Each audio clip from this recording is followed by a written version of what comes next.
Jazakallah khairan katsiran ya Ustaz Ali.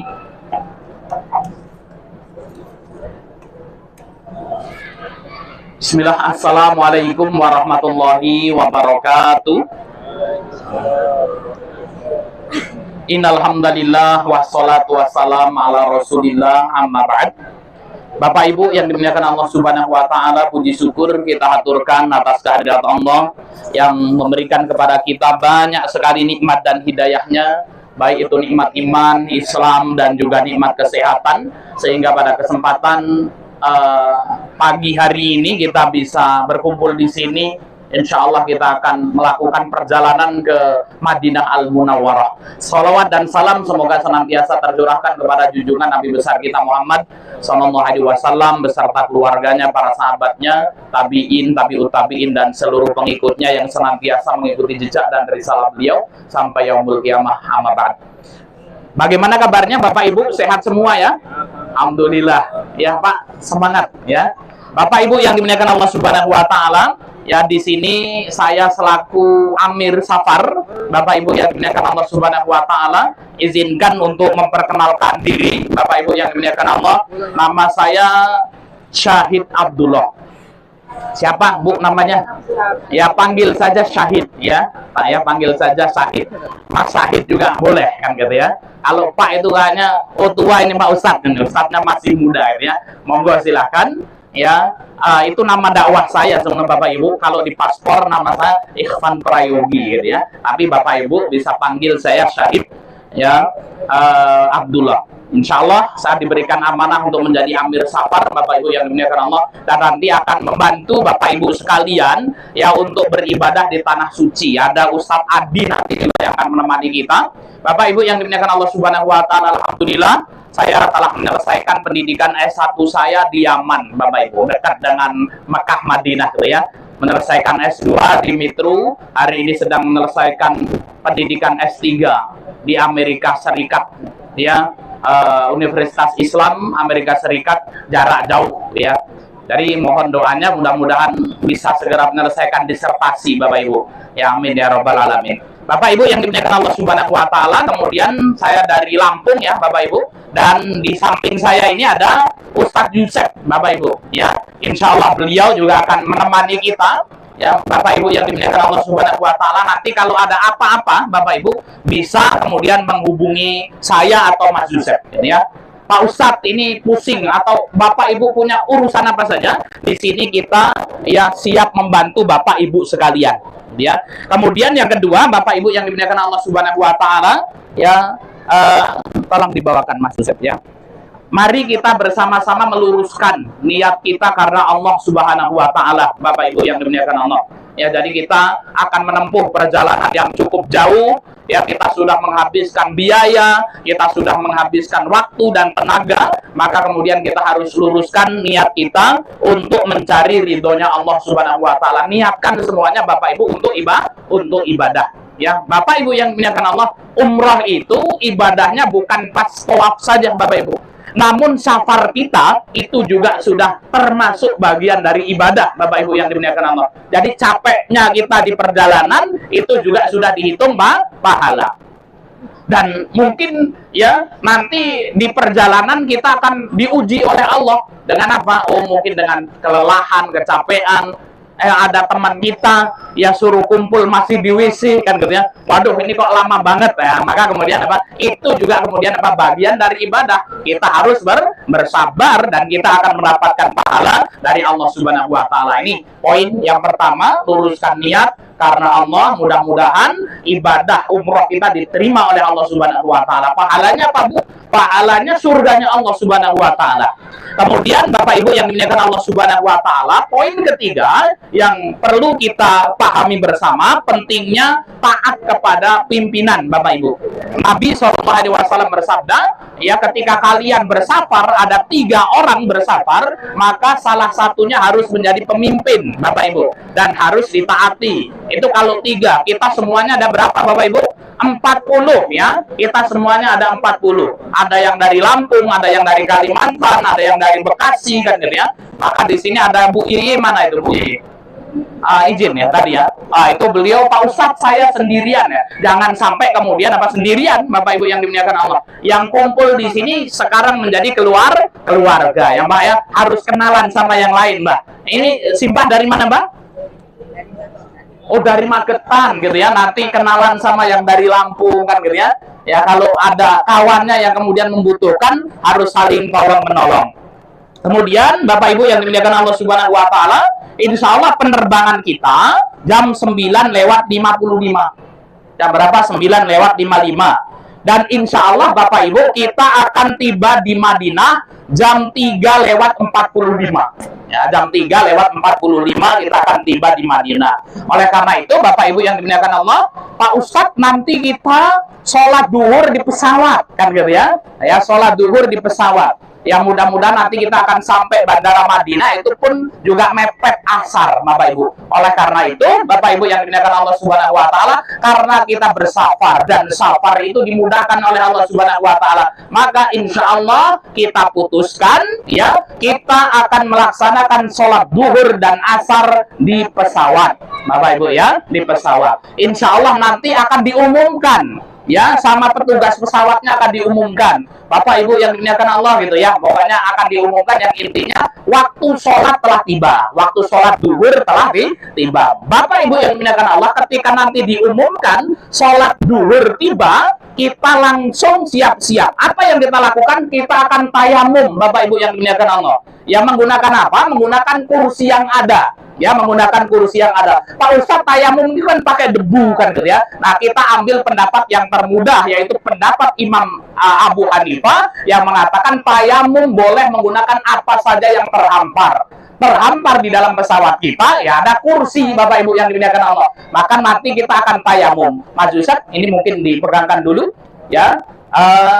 Sebenarnya Bapak Ibu sudah bisa tayamum semua, tapi ini untuk memastikan supaya ya ibadah kita ya terjamin Bapak Ibu yang dimuliakan Allah. Nanti diumumkan waktu duhur. Apa yang kita lakukan? Kita niat untuk melaksanakan sholat apa Bapak Ibu? Duhur dan asar. Berapa rakaat?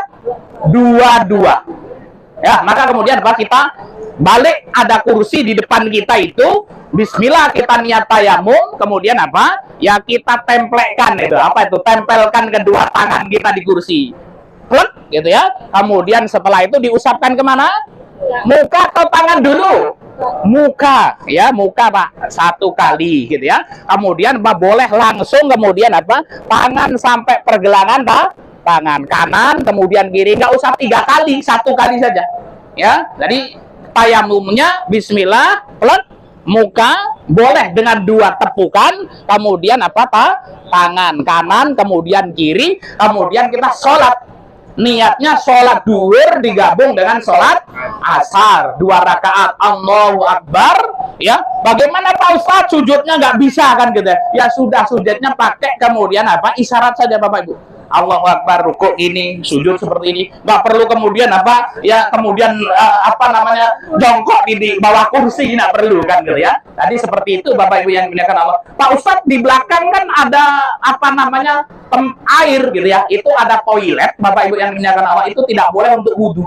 Kalau semua satu pesawat wudhu semua di sana, habis itu. Ya orang yang mau kencing nggak kebagian air kan gitu ya. Maka kita tayamum, sholat duhur 2 rakaat, salam. Setelah itu kemudian kita takbir lagi sholat asar. Ya di sana nggak imaman ya Bapak Ibu ya. Jangan ayo Pak Ustadz komat dulu, nggak gitu ya. Sendiri-sendiri. Untuk sholat kita paham Bapak Ibu? Paham ya, alhamdulillah ya. Insya Allah ini kita akan melaksanakan sholat duhur dijamak dengan sholat asar. Bapak Ibu yang dimuliakan Allah Subhanahu wa taala. Nah kemudian di belakang pesawat itu ada WC kan gitu ya. Nah ini nanti kemudian kalau nanti tidak bisa menggunakannya, tanya saja ya, tanya saya atau Mas Yusef kan gitu ya. Nah, jangan sampai kemudian masuk WC nggak bisa keluar kan gitu ya. Atau kemudian sudah kencing, ini cara mengeluarkan airnya dari mana kan gitu ya. Nah ini Bapak Ibu yang dimuliakan Allah Subhanahu wa taala, nanti kemudian tanya aja, Pak Ustadz itu masuk WC kok nggak paham kan gitu ya. Ya jangan sampai kemudian kencing di luar kan gitu ya. Kalau ada apa-apa tanya Mas Yusuf kan gitu ya, bangun gitu ya, saya mau ke WC ini, kemudian mau kencing apa namanya nggak bisa, bagaimana caranya kan gitu ya. Insya Allah nanti diajarin sama Mas Yusuf. Bapak Ibu yang dimuliakan Allah Subhanahu Wa Taala, ya kita insya Allah akan sholat duhur dan asar di pesawat, dan insya Allah kita akan tiba di Madinah pukul 15.45. Nah, Bapak Ibu yang dimuliakan Allah Subhanahu Wa Taala, nanti akan dibagikan paspor, Bapak Ibu yang dimuliakan Allah. Perhatikan Bapak Ibu, paspor itu nyawa kita, ya. Bapak Ibu paspornya hilang nggak bisa pulang, gitu ya.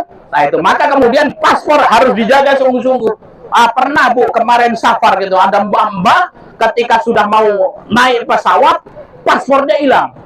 Mutawifnya yang mumet itu, muter-muter. Ternyata apa? Dikantongin di jaket, kan gitu ya. Nah, ini maka kemudian apa? Tidak boleh lupa, Bapak Ibu yang dimuliakan Allah. Bagaimana? Tadi sama Ustadz Ali sudah disampaikan, paspor di sini. Ya, di depan, ini paspor. Dan harus dijaga, tidak boleh lupa, karena itu nyawa kita di luar negeri, Bapak Ibu ya. Nah, itu, maka paspor harus dijaga dengan baik-baik, ya, selama perjalanan. Baik Bapak Ibu yang dimuliakan Allah, ya, perjalanan kita insya Allah sampai Madinah pukul 15.45. Kemudian kita nanti akan keluar dari bandara, kemudian kita akan ada stempel Bapak Ibu, ya, nanti bergilir kan gitu ya. Nanti bergilir, nanti akan ada stempel. Kalau kemudian apa sudah di stempel, nanti keluar nunggu. Ada tempat penungguan di Madinah itu, nunggu kawan-kawan yang lain sampai kita kumpul semua, Bapak Ibu ya. Ya, ketika kita sudah kumpul semua, baru kemudian apa kita berangkat, ya, melanjutkan perjalanan lagi. Bapak Ibu yang dimuliakan Allah Subhanahu Wa Taala, perjalanan dari bandara sampai Masjid Nabawi itu kira-kira berapa jam Ustadz Ali? Ustadz Ali, dari bandara ke Masjid Nabawi berapa jam perjalanan kita? 30 menit. Tidak sampai ya, 20 menit atau 15 menitan. Nah, nanti waktu maghrib Bapak Ibu itu pukul 17.34. Ya, jadi cepat, setengah 6 sudah maghrib nih Pak Ustadz. Ini waktu apa namanya Madinah sana, gitu ya. Oh belum Pak Ustadz, kita ngikuti Indonesia jam 6, nah, ya, jangan ya. Kita ngikuti waktu sana 17.34. Nanti Bapak Ibu kita akan pergi ke hotel, ya, kemudian apa kita akan check in, ya, dan untuk apa namanya koper Bapak Ibu ini nanti akan diantar sampai depan hotel.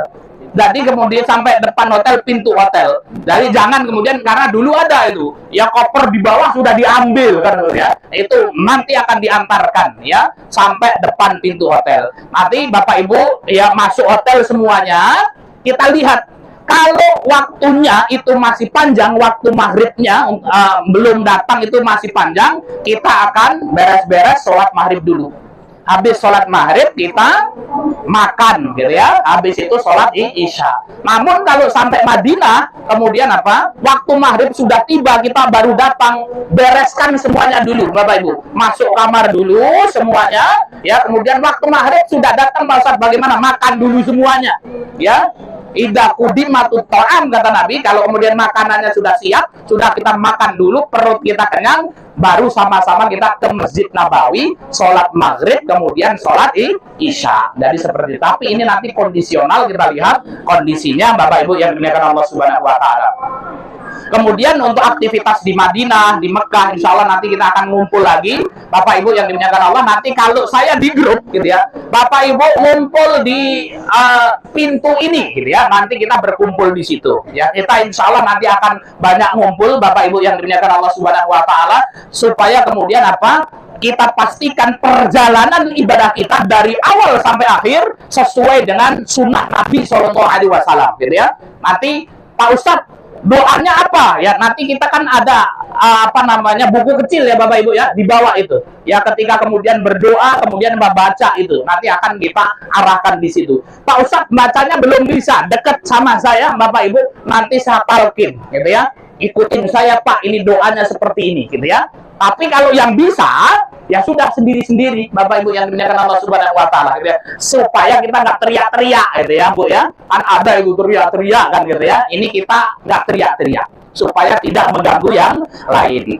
Kemudian Bapak Ibu yang dimuliakan Allah Subhanahu Wa Taala, nanti insya Allah nomor akan kita share di grup, ya. Kita kartu, Bapak Ibu ya, kartu ini harus dibawa. Ya, ya mudah-mudahan tidak ada yang hilang ya Pak ya. Tapi kemudian apa di sini kalau kemudian apa kita terpisah sama jamaah misalnya di sini ada nomor telepon Bapak Ibu hubungi ya. Pak Ustadz nggak bawa telepon, gandeng temennya, jangan sampai ucil dari temennya ya Mbak ya. Nah itu pokoknya sudah itu kemana-mana sudah digandeng gitu ya. Bapak Ibu yang dimuliakan Allah Subhanahu Wa Taala, di koper di bagasi nanti jangan bawa gunting Bapak Ibu ya.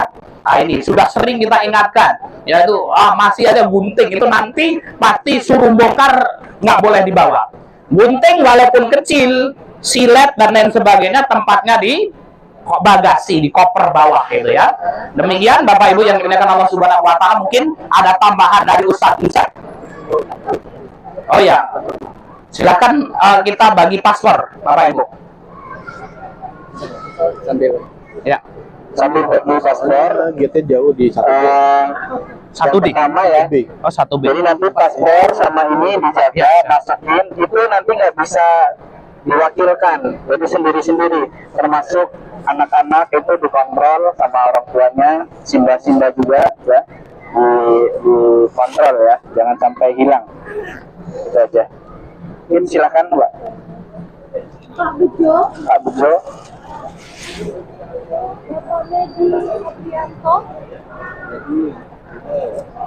Sudah. Bu Yuni.